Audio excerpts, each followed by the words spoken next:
Presiden Prabowo Subianto menyambut langsung kedatangan Bill Gates. Presiden memperkenalkan jajaran Kabinet Merah Putih kepada Bill Gates.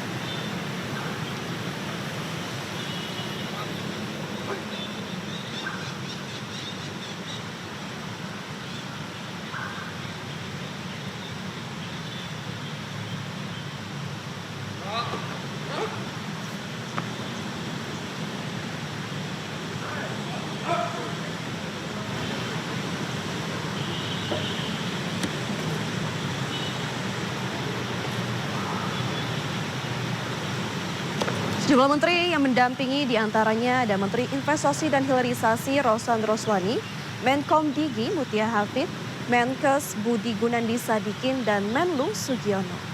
Pertemuan antara Presiden Prabowo dan pendiri Microsoft Bill Gates berlangsung tertutup. Sebagai informasi, Bill Gates juga mendirikan Yayasan Gates Foundation. Gates Foundation berfokus dalam memerangi penyakit serta upaya untuk mengurangi kemiskinan dan mengurangi gizi buruk di negara-negara berkembang.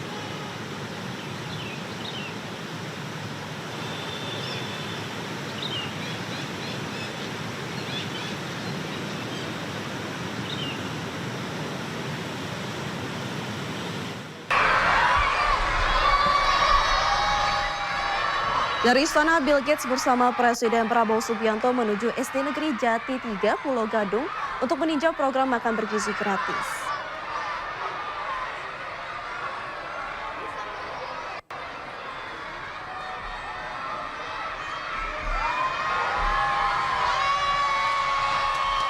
Pentingnya untuk ibu hamil, ibu menyusui, dan anak balita. Gitu. Terkait dengan itu mungkin nanti dengan Pak Menkes ya. Tapi yang jelas memang akan ada dukungan dari Bill Gates kepada pemerintah Indonesia terkait dengan itu. Nanti dengan Pak Menkes yang detail karena lebih banyak sebenarnya dengan program kesehatan. Nah kebetulan makan bergizi termasuk yang menjadi perhatian dari Bill Gates. Nah dukungan konkretnya nanti kita akan dengar setelah kunjungan ini. Ya, menurut beliau ini program yang sangat penting dan terutama beliau menekankan pada 1000 hari pertama yaitu ibu hamil, ibu menyusui, dan anak balita serta juga anak-anak yang masih butuh pertumbuhan.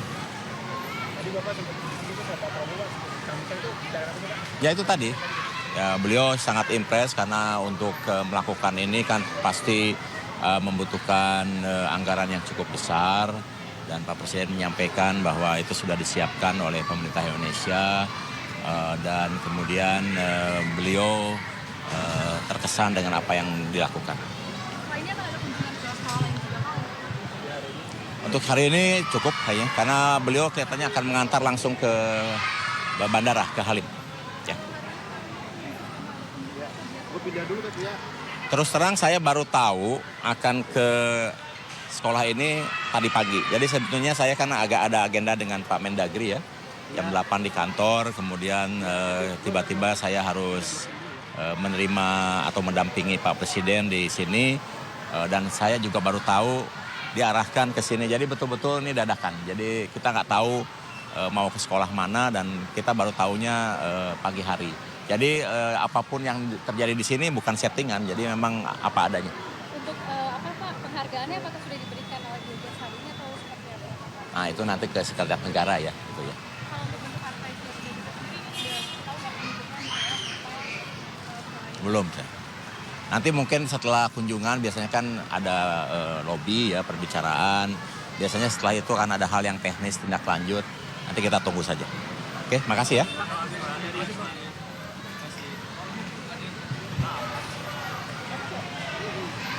Sorry.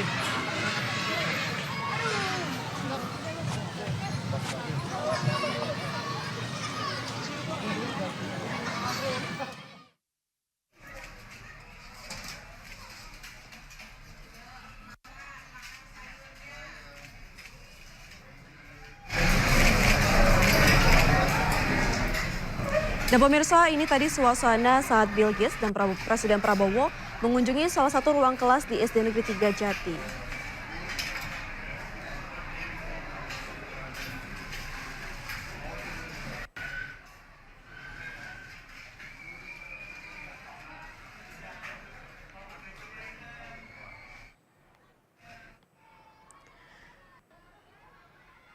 Di sini Presiden Prabowo menjelaskan bagaimana program makan bergizi gratis disalurkan ke anak-anak. Dan memang sebelumnya Presiden Prabowo Subianto mengatakan Bill Gates datang untuk memberikan dukungan pelaksanaan terhadap program makan bergizi gratis.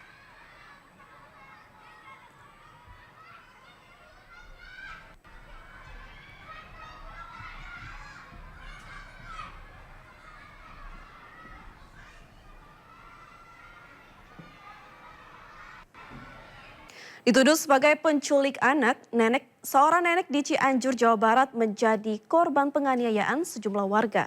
Usai dilarang oleh pihak desa, ternyata penganiayaan hanya karena salah paham dan polisi menangkap pelaku penganiayaan.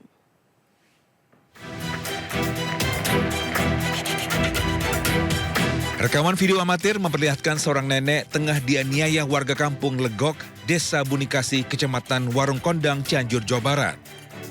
Sambil diadili di rumah warga, nenek ini mendapat penganiayaan akibat dicuriga menculik seorang anak kecil. Menurut cerita yang beredar, awalnya sang nenek meminta tolong kepada seorang anak untuk menunjukkan jalan. Namun usai menolong si nenek, anak tersebut malah berlari ketakutan hingga mengundang perhatian warga yang mengira anak itu akan diculik. Aksi berhasil dilerai setelah pihak RT, RW, dan desa tiba di lokasi kejadian. Menurut kepala desa, penganiayaan diduga hanya karena salah paham, karena sosok nenek kini cukup dikenal oleh warga sekitar. Jadi udah pada tahu lah nenek itu orang pada reksa.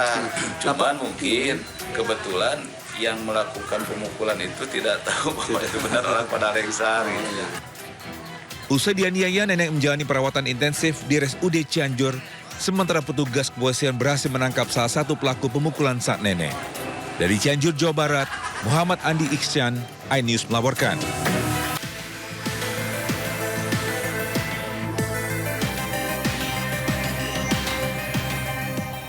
Usai mantan gubernur melaporkan Lisa karena tak terima terus disudutkan, kini Lisa Mariana menuntut Ridwan Kamil secara perdata. Laporan dilayangkan melalui Pengadilan Negeri Kelas 1 Bandung dengan klasifikasi gugatan perbuatan melawan hukum. Adanya perkara gugatan perdata atas nama penggugat Lisa Mariana Presley terhadap tergugat Muhammad Ridwan Kamil, mantan Gubernur Jawa Barat, dibenarkan oleh Kepala Humas Pengadilan Negeri Bandung. Sudah masuk baru kemarin ini dan ditentukan oleh majelis waktu hari Senin Selasa tanggal 20 tanggal berapa? 26 ya. Isi gugatannya apa sih Pak? Perbuatan melawan hukum, masalah bawa anak Isya itu anak dari Ridwan Kamil. Perseteruan yang melibatkan mantan Gubernur Jawa Barat dengan model majalah dewasa ini mencuat setelah Lisa menggugah serangkaian bukti ke media sosial yang menunjukkan adanya hubungan di antara keduanya di masa lalu. Ia mengaku telah memiliki seorang anak dari hubungan tersebut, namun tidak mendapat nafkah maupun tanggung jawab dari RK. Dari Bandung, Jupita Melana, iNews melaporkan. Anggota Komisi 10 DPR RI Ahmad Dhani dilaporkan ke Mahkamah Kehormatan Dewan atas dugaan pelanggaran etik. MKD sendiri telah memeriksa pihak pengadu. Musisi Ryan Pono melaporkan musisi Ahmad Dhani ke Mahkamah Kehormatan Dewan terkait dugaan penghinaan marga. Sebelumnya Ryan Pono telah melaporkan Ahmad Dhani ke Bareskrim Mabes Polri. Ryan mengaku tidak terima marga dalam namanya kembali diplesetkan dengan kata-kata yang tidak pantas. Terkait laporan ini, Mahkamah Kehormatan Dewan telah memeriksa pelapor. Menurut Wakil Ketua MKD, ada 2 kasus yang diperiksa. Kasus yang pertama terkait pernyataan Ahmad Dhani saat rapat Komisi 10 DPR RI bersama dengan PSSI yang dianggap mengandung muatan rasis. Sementara kasus kedua terkait pernyataan memplesetkan marga Pono menjadi porno yang dilaporkan oleh musisi Ryan Rohi Pono alias Ryan Pono.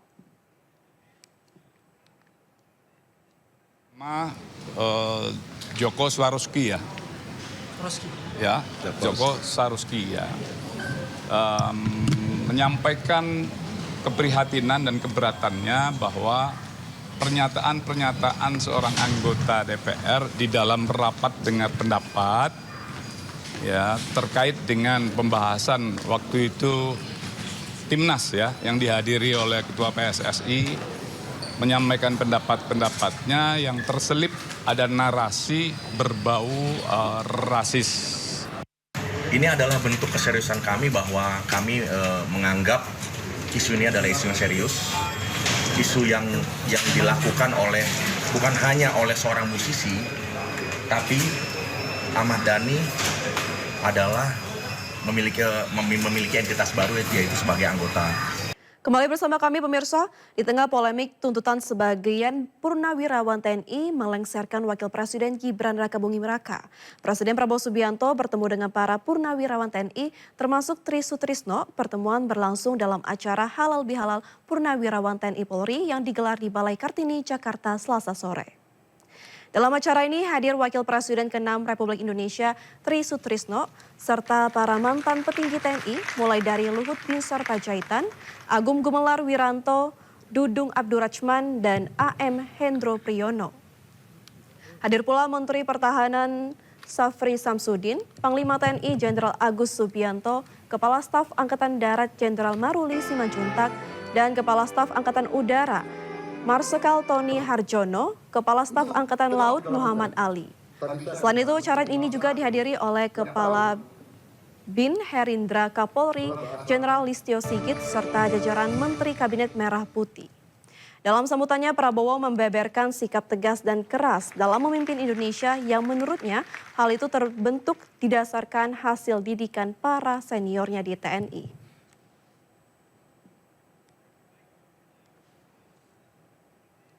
Dan saya dalam pemerintahan yang saya pimpin, saya bertekad bahwa Indonesia dalam 5 tahun akan datang harus swasembada BBM, harus swasembada energi. Dan nanti ada yang bertanya, apa bisa? Gitu. Harus bisa.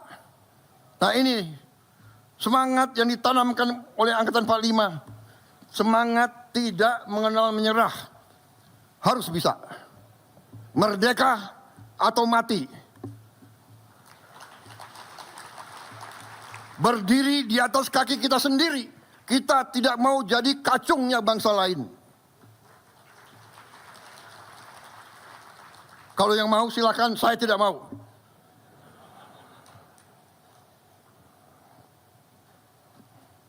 Ini salah pembina-pembina saya yang mendidik saya seperti ini. Salah Pak Tri, salah Pak Luhut, Pak Hendro, Pak Agum. Ini abang-abang yang beri contoh, yang menanamkan kepada kita semangat itu. Jadi kalau Prabowo sekarang seperti ini, jangan salahkan Prabowo, salahkan Pak Tri, Pak Hendro, Pak Luhut, Pak Wiranto. Iya kan? Loh ini bapak-bapak didik saya seperti ini, ya apa boleh buat. Saya tidak mau tunduk kepada bangsa manapun. Kekayaan Indonesia harus di tangan bangsa Indonesia. Dan Angkatan 45 telah memberi senjata pamungkas yang luar biasa, yaitu Undang-Undang Dasar 1945. Sempat menyatakan mundur dari jabatan Kepala Kantor Komunikasi Kepresidenan, Hasan Nasbi mengkonfirmasi dirinya batal mundur. Hasan Nasbi mengatakan diperintahkan Presiden Prabowo untuk tetap menjabat sebagai Kepala Kantor Komunikasi Kepresidenan.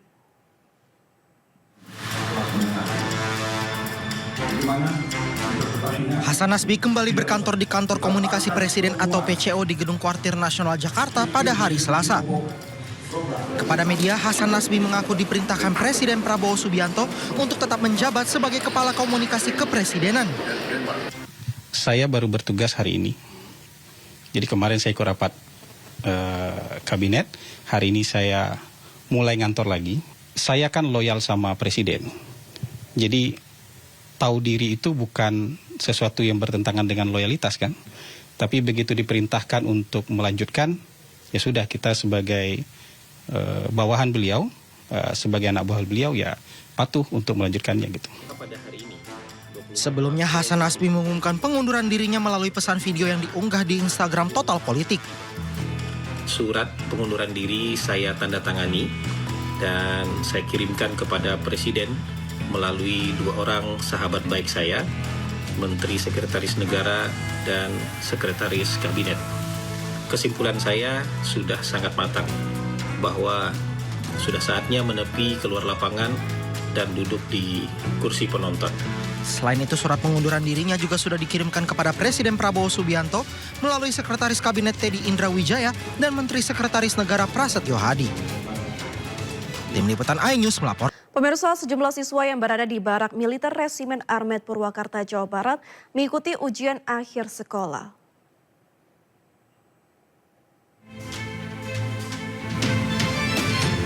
Pendidikan karakter di Barak Militer Resimen Armet 1 Setira Yuda Purwakarta, Jawa Barat tak menghalangi 16 dari 39 siswa bermasalah mengikuti ujian akhir sekolah. Para siswa kelas 9 memasuki ruangan untuk ujian dan diberikan jarak satu dengan yang lain agar bisa menjawab soal dengan mandiri.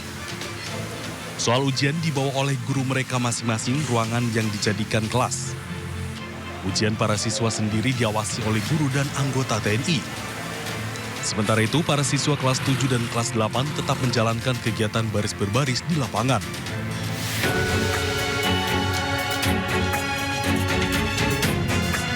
Sementara itu, Kementerian HAM menilai kebijakan Gubernur Jawa Barat yang memasukkan pelajar bermasalah ke barak militer tidak melanggar hak asasi manusia. Dengan catatan tidak ada hukuman fisik yang diberlakukan pada para pelajar oleh tentara pembimbing di barak. Kementerian HAM juga meminta Kementerian Pendidikan Dasar dan Menengah untuk mengeluarkan peraturan agar program pelajar bermasalah masuk barak bisa dijadikan di seluruh Indonesia. Menteri HAM Natalius Pigai menilai program pelajar masuk barak militer tidak melanggar hak asasi manusia. Namun ia menegaskan bahwa pendidikan di barak militer tidak boleh ada hukuman fisik. Kementerian HAM menilai kebijakan Gubernur Jawa Barat yang memasukkan pelajar bermasalah ke barak militer tidak melanggar hak asasi manusia. Dengan catatan tidak ada hukuman fisik yang diberlakukan pada para pelajar oleh tentara pembimbing di barak. Menteri HAM Natalius Pigai mengatakan hal itu didasarkan pada alasan kebijakan Pemprov Jawa Barat yang hanya ingin mendidik disiplin pelajar, bukan mendidik pelajar secara militer. Kementerian HAM juga meminta Kementerian Pendidikan Dasar dan Menengah untuk mengeluarkan peraturan agar program pelajar bermasalah masuk barak bisa dijalankan di seluruh Indonesia.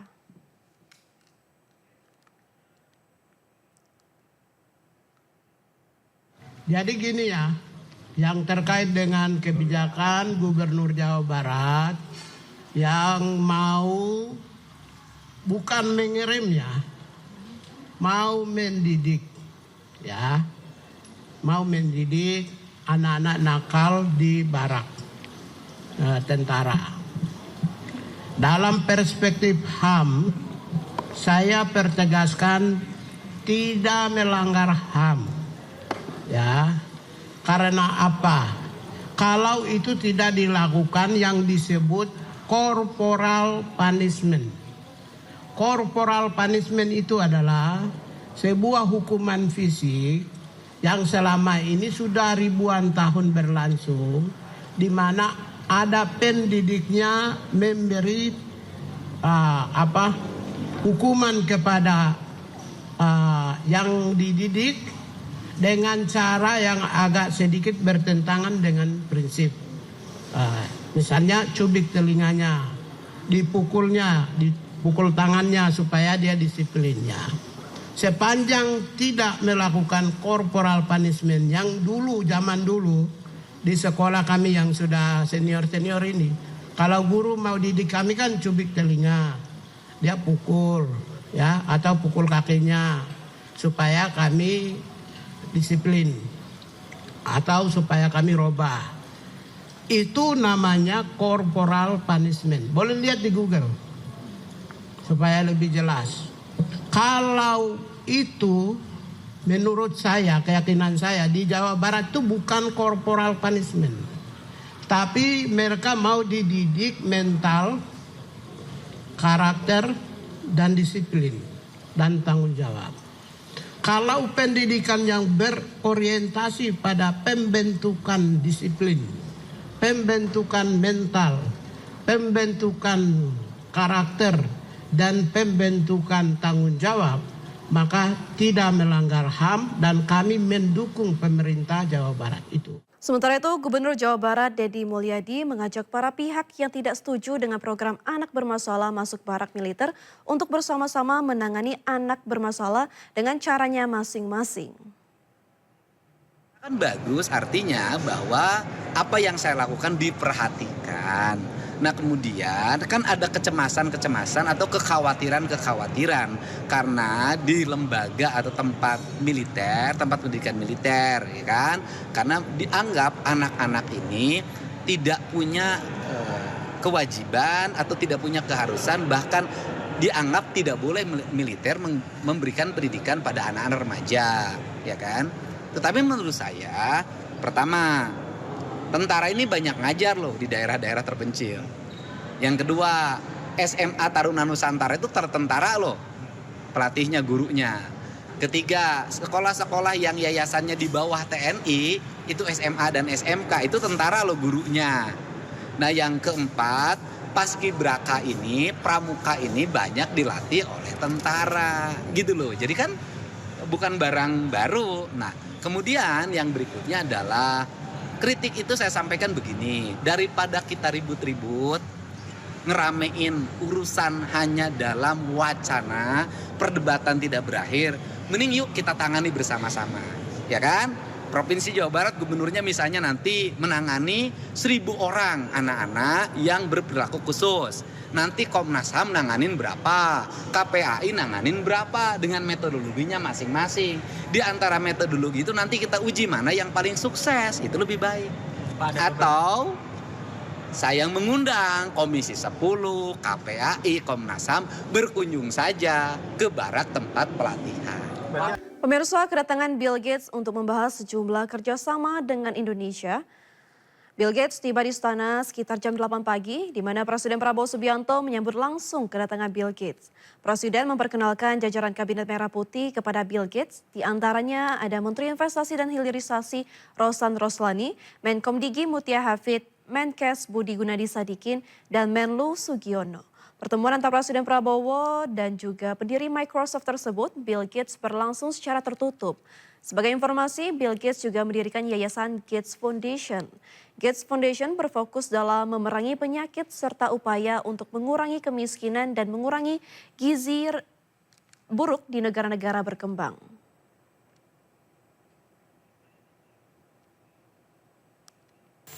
Tokoh-tokoh seperti Bill Gates ini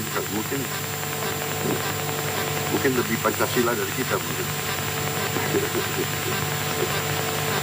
Jadi ini sesuatu yang menarik. Tadi saya bicara dengan beliau. Beliau telah memberi hibah ke Indonesia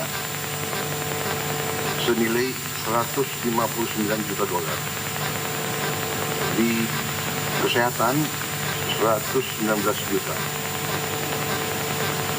Pertanian 5 juta, teknologi 5 juta, bantuan sosial lainnya, lintas sektor, totalnya lebih dari 28 juta. As you've heard, we mostly work in health, and when I saw that my ownership of Microsoft would be very valuable, I had to ask, what could I do that would have high impact? And I learned about disease and childhood death, and that for many problems like malnutrition or malaria or tuberculosis, there was very little money going into that, which was funded by us and governments, and has played a role in providing new vaccines to all the children in the world. And in fact, Indonesia is a great example of that because you've adopted new vaccines like rotavirus for diarrhea, pneumococcus for pneumonia, now HPV is getting rolled out. Dari istana, Bill Gates bersama Presiden Prabowo Subianto menuju SD Negeri Jati 030 Gadung, Jakarta Timur untuk meninjau program makan bergizi gratis. Rombongan memasuki ruangan kelas melihat langsung dan menyapa siswa yang tengah menyantap hidangan makan bergizi gratis. Bill Gates sempat menyebut tertarik dan bersedia mendukung program makan bergizi gratis. Namun belum diketahui bentuk dukungan yang akan diberikan.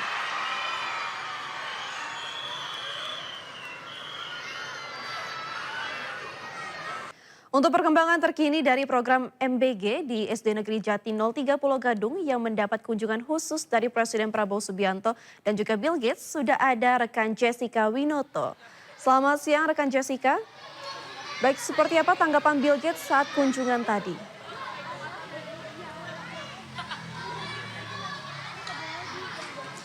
Ya, Vina dan juga pemirsa, selamat siang. Saat ini saya sudah berada di SD 03 Jati Pulau Gadung, Jakarta Timur.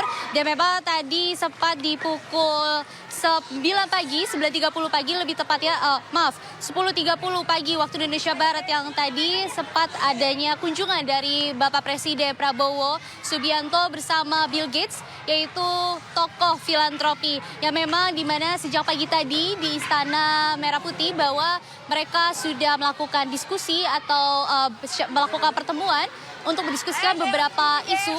Dan memang tadi pun ada beberapa isu seperti ada masalah isu kesehatan global, nutrisi, dan tentunya termasuk dengan program makan bergizi gratis. Dan saat ini untuk mengetahui karena memang tadi pada saat kedatangan Prabowo dan juga Bill Gates ini sangat disambut meriah oleh siswa-siswi maupun guru-guru dan juga orang tua murid yang nunggu di depan area sekolah. Dan saat ini untuk mengetahui lebih lanjut, saya sudah bersama dengan salah satu siswi yang tadi katanya berhadapan secara langsung depan-depanan nih dengan Bapak Presiden dan juga Bill Gates. Halo, namanya siapa? Aisyah. Oke, Aisyah, aku mau nanya dong. Tadi kan katanya ketemu langsung nih, deket banget gitu ya sama Pak Prabowo. Nah, tadi gimana sih perasaannya pas ketemu sama Pak Prabowo sama Pak Bill Gates? Seneng tapi lemes gitu. Lemes. Gimana tuh lemesnya? Keringet dingin. Keringet dingin. Gugup gitu ya? Iya. Tadi ada nyapa Pak Prabowo nggak? Nyapa. Nyapa apa tuh? Halo gitu aja. Halo gitu aja. Terus Pak Prabowo gimana? Halo juga, tapi itu sambil ngomong sama di. Iya. Nah, Aisyah, kita mau tanya juga kan, tadi Pak Prabowo ini datang ke sekolah Aisyah nih untuk lihat program makan bergizi gratis berjalan dengan juga Pak Bill Gates gitu ya. Nah, tadi menunya tuh apa sih? Ada tempe orek, sayur labu, sama jeruk. Nah, ini biasanya setiap harinya itu makannya itu aja atau ganti-ganti menu? Ganti-ganti. Ganti-ganti menu.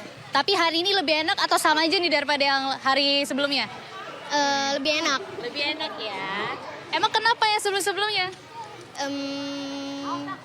Kurang suka sama sayurnya. Kurang suka sama sayurnya. Berarti hari ini suka banget tuh sama sayurnya? Suka banget. Suka ya. Oke. Teman-teman tadi pas sebelum Prabowo datang, nunggunya tuh gimana sih pas tahu Prabowo datang kayak gimana? Nunggunya tuh kayak gak sabar. Sabar gitu. Iya. Makanya tadi teriak-teriak dari dalam kelas ya? Iya. Oke deh, makasih banyak Aisyah informasinya. Makasih ya. Ya baik, Vina dan juga pemirsa, memang kedatangan Prabowo Subianto bersama Bill Gates ini sangat ditunggu-tunggu oleh siswa-siswi maupun guru-guru ataupun orang tua yang menunggu di depan area halaman sekolah.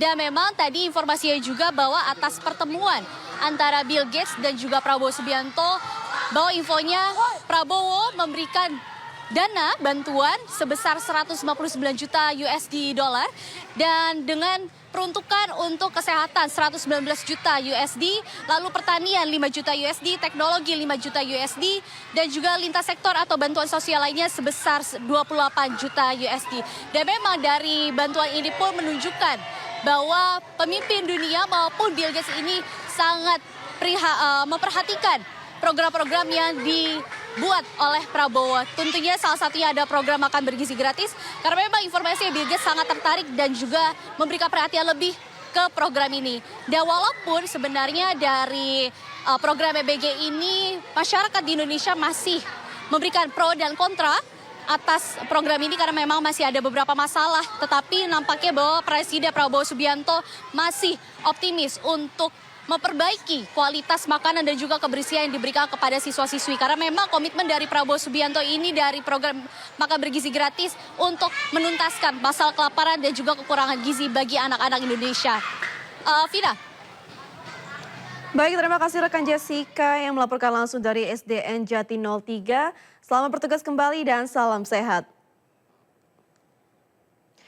Selanjutnya pemirsa, ratusan pelajar dari SD, SMP, SMA, SMK di Kabupaten Pali, Sumatera Selatan diduga keracunan dari makan bergizi gratis. Para pelajar mengeluh, pusing, mual hingga muntah-muntah.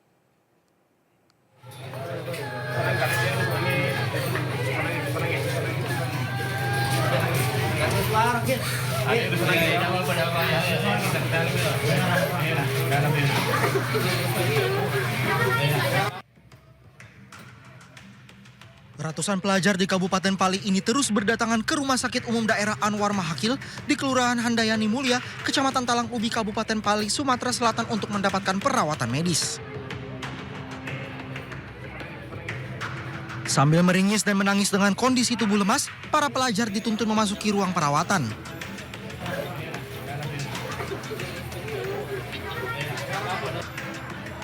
Bahkan ada pula pelajar yang harus dibopong dan menggunakan kursi roda karena sudah tidak mampu untuk berjalan.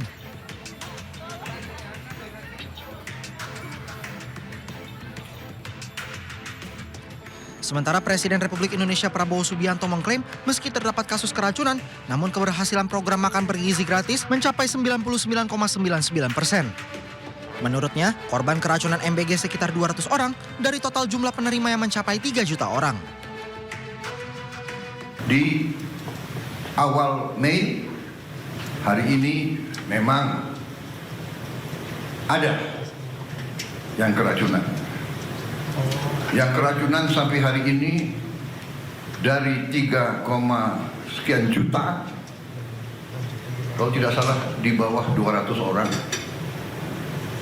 Yang nginep, yang rawat nginep hanya 5 orang. Jadi bisa dikatakan yang keracunan atau yang perutnya nggak enak sejumlah 200 orang itu 200 dari 3,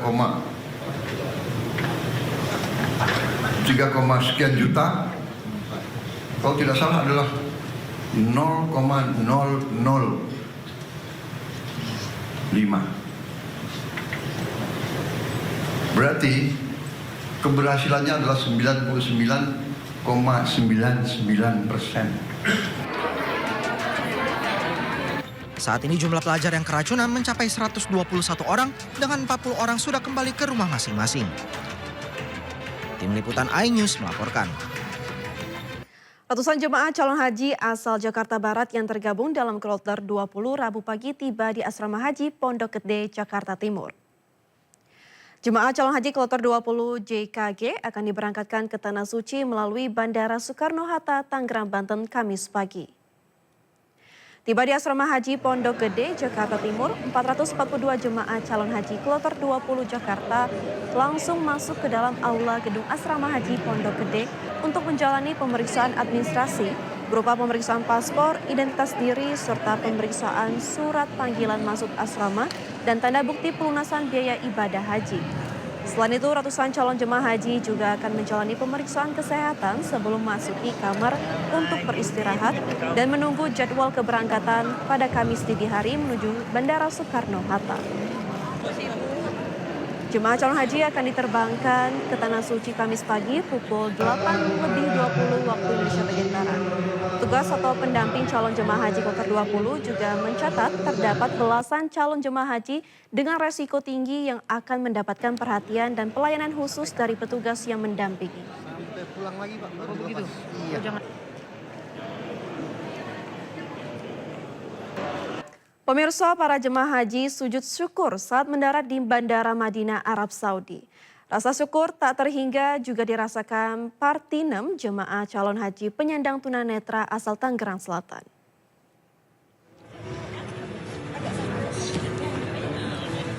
Rasa haru dan bahagia bisa menginjakan kaki di Tanah Suci, jemaah calon haji asal Pekanbaru Riau langsung sujud syukur. Begitu mereka mendarat dengan selamat di Bandara Amir Muhammad bin Abdul Aziz, Kota Madinah. Sebanyak 445 jemaah termasuk petugas dan ketua kloter kemudian menaiki bis yang akan membawa mereka ke hotel. Rasa syukur tak terhingga juga dirasakan oleh Partinem Kasijo, jemaah calon haji asal Tangerang Selatan, Banten. Partinem yang tunanetra ini harus dipandu petugas saat akan menaiki bis. Namun hal ini tidak menghalangi semangatnya untuk menjalani rangkaian ibadah haji. Alhamdulillah, senang sekali. Senang sekali. Gimana fasilitasnya? Petugasnya gimana, Bu? Ya baik. Ramah semua. Tadi bukannya diambil paspor? Iya, sudah. Sewaktu berada di Madinah, jemaah calon haji melaksanakan salat arba'in, yaitu salat 40 waktu berjamaah di Masjid Nabawi. Sejumlah jemaah yang datang lebih awal sudah mulai memanfaatkan waktunya dengan beribadah di Masjid Nabawi. Namun perlu diperhatikan, bagi para jemaah bisa menyeimbangkan antara kondisi kesehatan dan ibadah. Jika dirasa kondisi tubuh kurang baik, diimbau bagi jemaah untuk tidak memaksakan diri. Dari Madinah, Arab Saudi, Gigi Irfan melaporkan. Masih bersama kami pemirsa, Pemprov Jakarta mewajibkan para ASN bersuah foto saat menggunakan angkutan umum baik berangkat maupun pulang pergi saat setiap hari Rabu. Hal ini disambut baik oleh para ASN untuk mendukung kebijakan Gubernur Jakarta Pramono Anung demi mengurangi polusi dan kemacetan.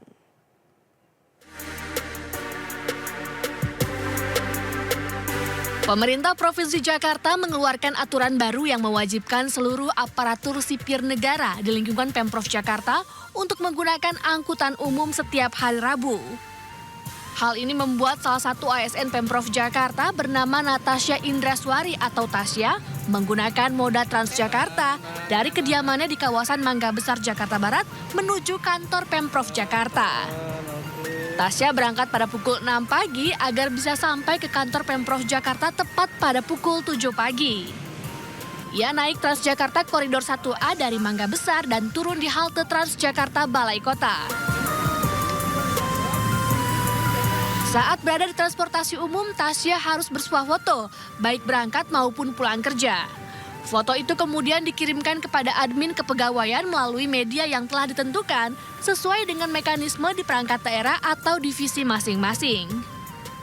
Tasya mengaku mendukung kebijakan Gubernur Jakarta Pramono Anung demi mengurangi polusi, kemacetan, dan mendukung pembangunan berkelanjutan. Kalau aku sebagai ASN sih mendukung ya, karena dengan adanya kebijakan ini juga bisa mendorong kita semua ASN yang biasanya naik transportasi pribadi itu untuk bergeser ke transportasi publik. Kalau menurut Mbak sendiri ada kendala apa sih saat naik transportasi umum? Kendala mungkin kalau misalnya rumahnya jauh ya, karena kan belum semua transportasi umum di Jakarta itu kan menjangkau titik-titik tertentu. Jadi kadang transitnya banyak, terus secara waktu juga lebih lama dibanding kalau naik kendaraan pribadi. Berbagai moda transportasi yang dapat digunakan ASN Pemprov Jakarta mulai dari MRT, LRT, Transjakarta, KRL hingga angkutan kota. Aturan menggunakan transportasi umum ini dikecualikan bagi pegawai yang sedang dalam kondisi sakit, hamil, dan pegawai dengan mobilitas tertentu. Dari Jakarta, Wenda Dederudi, iNews melaporkan. Pemirsa, selanjutnya kami ajak Anda mengetahui pantauan lalu lintas hari ini di sejumlah wilayah melalui pantauan CCTV Korlantas Polri. Kita akan bergabung dengan Brigadir Cici Yarangga di studio NTMC Polri. Brigadir Cici, bagaimana pantauan arus lalu lintas di sejumlah titik di wilayah Indonesia melalui pantauan CCTV? Baik, terima kasih Vina dan selamat siang pemirsa. Menemani aktivitas Anda menjelang jam makan siang, mari kita update informasi arus lalu lintas. Yang pertama saya mengajak pemirsa memantau dari sekitaran kawasan Simpang Semanggi, Jakarta Selatan. Arus lalu lintas yang melintas menggunakan jalur arteri juga jalur tol dari arah Gatot Subroto yang nantinya akan menuju ke arah Senayan. Hingga saat ini dalam keadaan ramai dan lancar. Peningkatan jumlah volume arus kendaraan ini karena bertepatan dengan jam makan siang. Dan untuk kendaraan-kendaraan dari arah Semanggi yang akan menuju ke arah Kuningan ataupun Cawang dan sebaliknya, juga hingga saat ini dalam keadaan ramai dan lancar. Dihimbau bagi para pengendara yang melintasi kawasan ini untuk mengantisipasi kendaraan yang keluar masuk pada sekitaran kawasan Semanggi dikarenakan memang dikelilingi oleh pusat perkantoran. Berikut, pemirsa, kita akan beralih ke kawasan GPO Taman Anggrek, Jakarta Barat. Arus lalu lintas dari arah Slipi yang akan menuju ke arah Grogol menggunakan jalur arteri terpantau dalam keadaan relatif lancar, dan untuk tol dalam kota dari arah Jakarta menuju tol Airport Jalan Prof. Sudiatmo dan sebaliknya juga hingga saat ini masih dalam keadaan relatif lancar. Sedangkan untuk kendaraan dari tol Jakarta yang akan menuju ke arah Tangerang dan sebaliknya juga hingga saat ini masih dalam keadaan relatif lancar.